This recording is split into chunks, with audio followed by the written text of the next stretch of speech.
Are you feeling the pinch of high interest rates? Today we delve into savvy strategies for securing our finance. I'm Mike Loader. Investment Insights starts right now.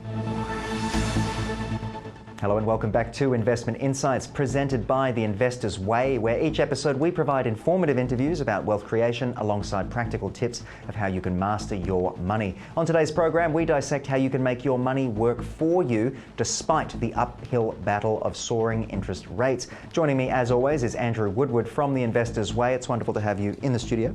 Thanks for having me back, Mike. And today we've got a guest talking about interest rates. I'd like to welcome Paul from the Green Finance. Paul Steele, thanks for joining us. Thanks for having me.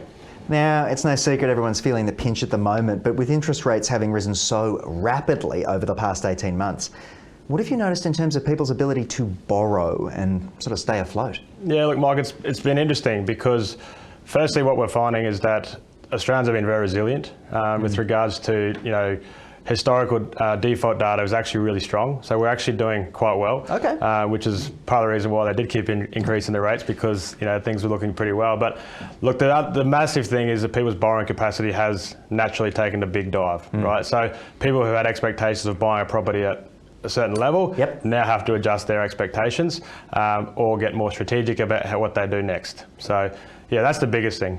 Bit of a course correction. Yeah. And so what are some tips we can give our viewers about how to have a better financial outcome, better application, and get the best result from these rising interest rates?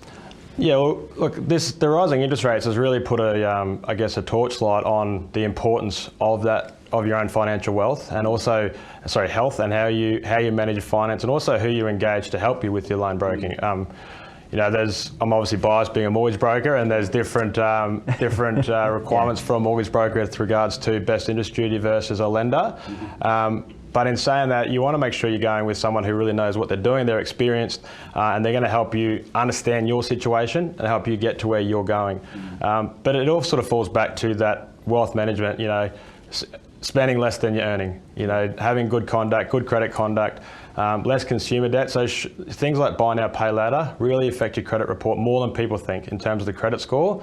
And things like making that credit card repayment, it's only a small percentage, but if you don't make it on time, it does make a big difference to what your lending options are moving forward. Yeah, so things to keep in mind. Of course, let's talk about some of those pitfalls just to expand on what you pointed out there. People out there trying to make this work, but I know there's a lot of pitfalls. It's quite a vast topic, speaking with Andrew and learning about data and all these different pieces. What are things people should be avoiding?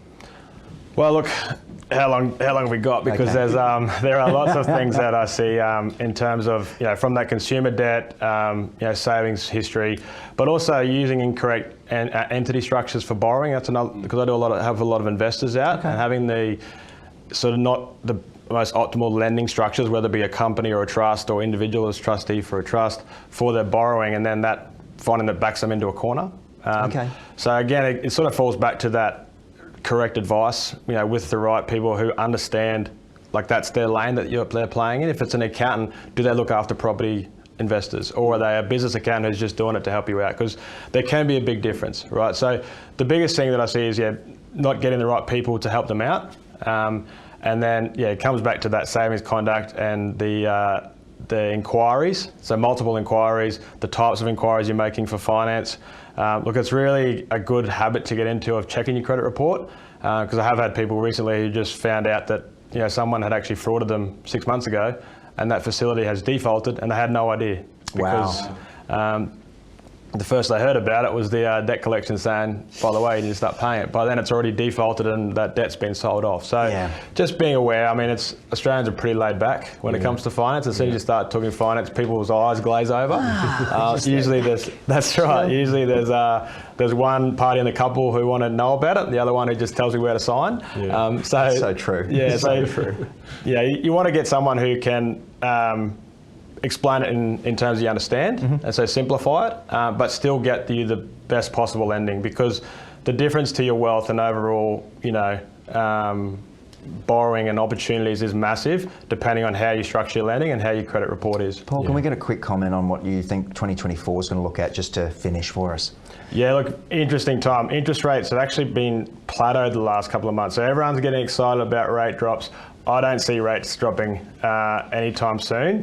The data around the migration to Australia is astronomical. 600,000 people increased in population just in the last 12 months. Whereas there's a lack of new supply. So they need somewhere to live, right? Yeah. So that's one of the things that's driving up inflation, because rent's one of the metrics that gets into that inflation data. So yeah, sorry guys, I don't think the rates are going to drop anytime soon. Something to keep an eye on. Yeah, I think maybe later this year. But even then, I don't see them coming back down too much. Paul, thank you so much for joining us on the program. Andrew, same to you. I think one of the things that was really important that came out of that is have a team to support you with it when it comes to your wealth. Very much so, very much. I don't get advice from the barbecues. Anyway, that's the program for now. And of course, the information provided in this segment is for general informational purposes only and does not constitute professional financial advice. Thank you so much for watching, and be sure to head to tickernews.co/investment insights for every episode. We look forward to helping you out again soon. Be well. You're watching Ticker. We'll have more in just a few minutes.